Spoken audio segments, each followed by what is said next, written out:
Hello ladies and gentlemen, welcome to Rum on a Couch video number 51. Dave here from Manchester Rum Festival. For this episode, I wanted to focus on a brand that's a bit more independent, or I suppose classed as an independent bottling company.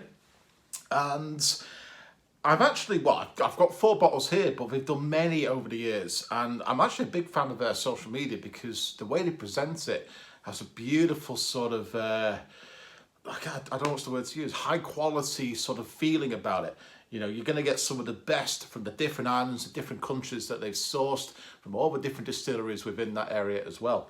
And that is what I'm referring to is Mezan. Now, like I said, I've got 4 bottlings. One I've actually yet to open. I've only just realised that I opened the box. And that is this Guyana 2005. I've also got a bit of the Mezan XO Jamaican. I've got some Trinidad as well. And I've also got another Jamaican, but this one's been labelled as 2005. So I thought it'd be a really good opportunity to sort of see what the hype is, because you do see a fair bit of this on, well, see a lot of the rum bars, especially here in Manchester. And it's, I don't know, I feel like it needs a bit more loving every once in a while. I understand it's not sort of one you probably use in too many cocktails, but I've had a couple, especially the Jamaican XO in I think it was a treacle off memory. It may have been quite like a light old-fashioned element as well. It is mixable. And I had all 4 of these in the bar at Marigot Bay. I'm surprised the Guyana wouldn't have been. It was Caribbean only. That would explain why it's not been opened. So, sorry, to give you some context, Marigot Bay, the bar I used to have, was purely Caribbean rums only, nothing from South America. So that would explain why the Guyanese hadn't been opened. But let's dive in. Like I say, it's an independent bottler, and I'll give you a read of what the back of the box says here to give you some idea. So, Cellar Master meticulously selects, obviously, barrels from vintage rums that capture the depth and diversity of the Caribbean. Distilleries old and new, some founded, of course, centuries ago. Others, no longer in operation, reveal their hidden treasures. So, untouched rums, artfully crafted from a single year's distillation. And predominantly they seem to be slowly aged in ex-bourbon casks until they reach the heights of their potential, immediately bottled 1 cask at a time, thereby preserving their singularity. So it would explain why there's different vintages. The XO I'm a little bit intrigued about. I think it's more of a blend, but what should we try first? I'm just going to double check the ABVs. Got a couple of 40s. I think they're all 40 by the look of it. They are. So I'm going to start with a bit of Trinidad, I feel. So let's read the label.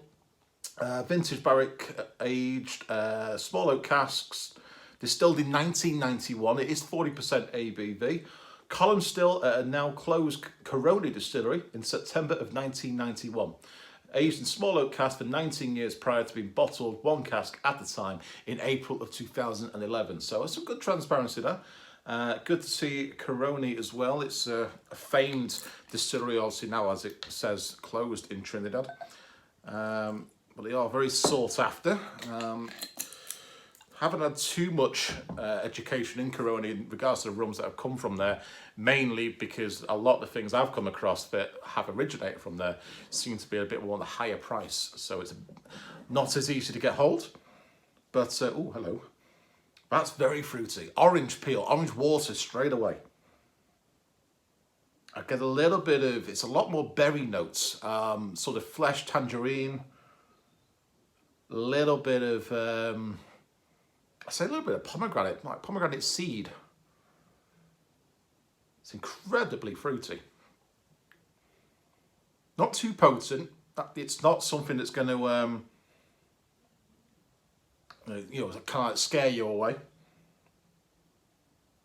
Wow, lots of different fruits. And really sort of very fresh, very sort of watery kind of feel. All right, let's give it a go.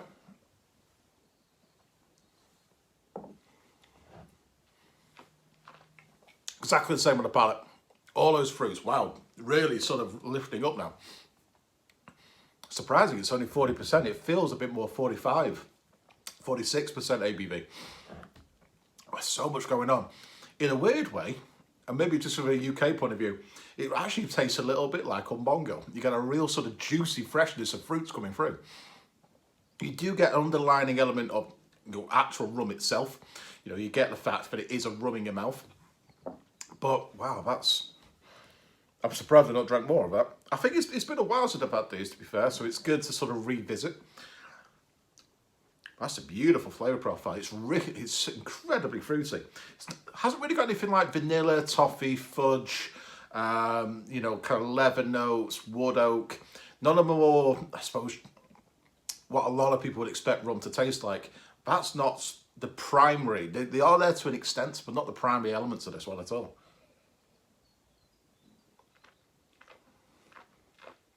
Incredibly smooth.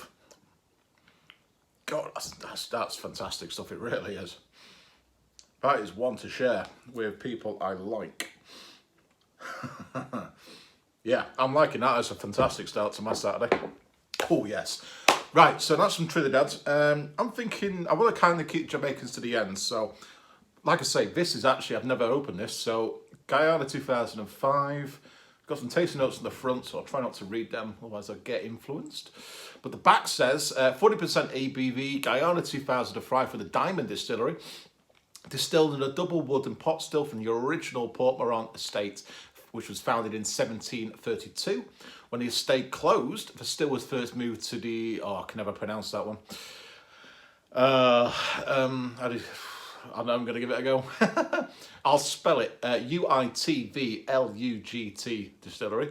And then finally to Diamond, where it now produces medium to heavy Demerara style rum. So, sorry, I'm trying to say it in my head, but I'm not even going to attempt it on here. So still 40% ABV.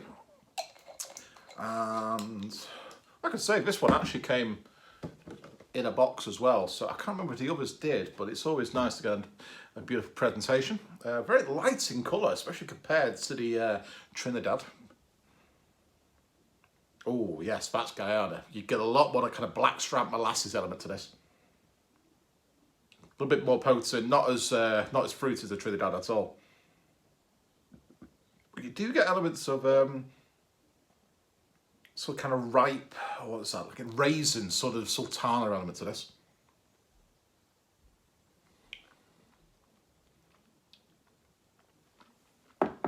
A lot more like alcoholic burn in a very, very good way. It's not like it's too dry. Very more on the side of your mouth here actually as well.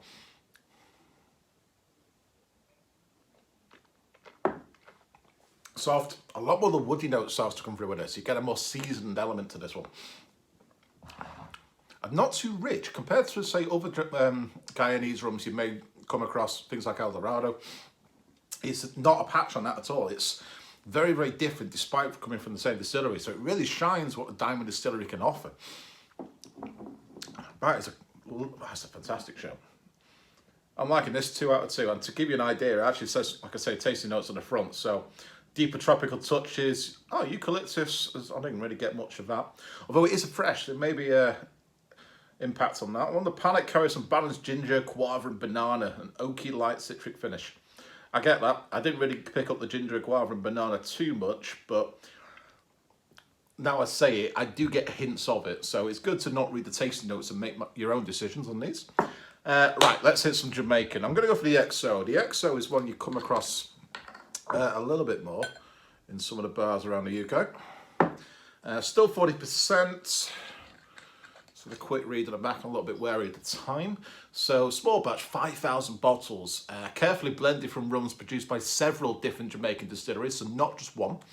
A master blender has carefully selected the age and ester content of the chosen spirits, so that the typical pungency and tropical flavours of Jamaican rum are shown at their very best.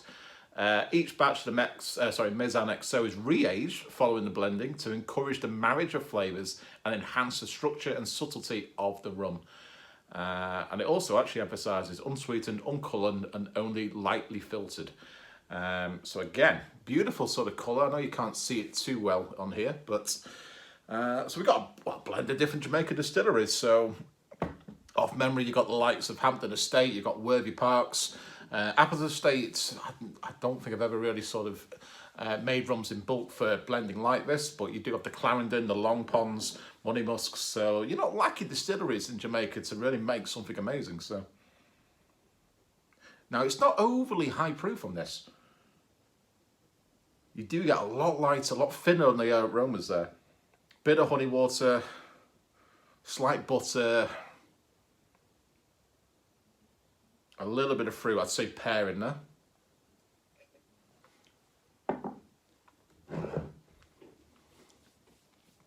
Exactly the same on the palate. It's really sort of, oh hello.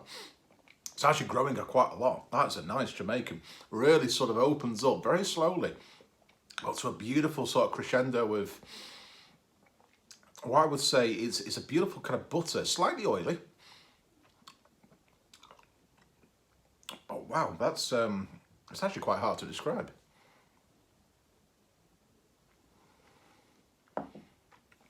Bit of banana, but I'd say like plantain chip style, you know, baked banana. Very, very long lingering finish. I really can't sort of throw in any ideas of what it's like. See what the label says at the front. A nose of banana, sweet spice. Yeah, oh, that could be it. Has a little bit of heat to the side of your mouth there. A light palate, hints of tobacco. Yeah, that could be the also spice element I'm picking up as well. Well, let's see what this more single vintage Jamaican's like. Excuse me. So this is Jamaica 2005. A working sugar estate since 1720, the Clark family acquired the estate in 1918. Has remained privately owned and managed since, with the new distillery being completed in 2005. At Worthy Park, the rum is all produced from molasses and double distilled in a four-sized copper pot still, which produces a light and heavy rums using the estate's proprietary yeast strains for fermentation. So a bit of Worthy Park in this one. Let's give it a go. I apologise if it's a little bit rushed. I realised I chat a bit and I've only got about 3 minutes to go until my 15-minute limit. So, still 40%. Very different to the Mezan XO. A lot more richer, deeper profile, slightly bolder element to this. Kind of get a bit of a chamois leather element, a little bit more earthy wood notes to the nose.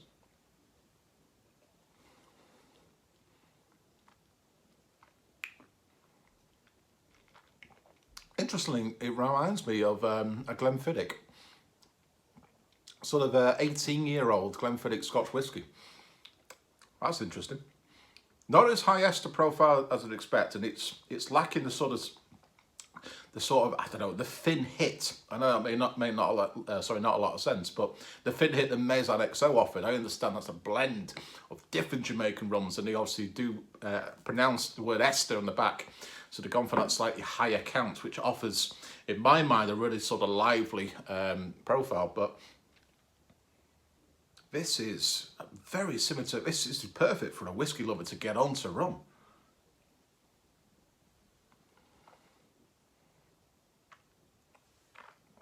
Crystallized ginger comes to mind as well.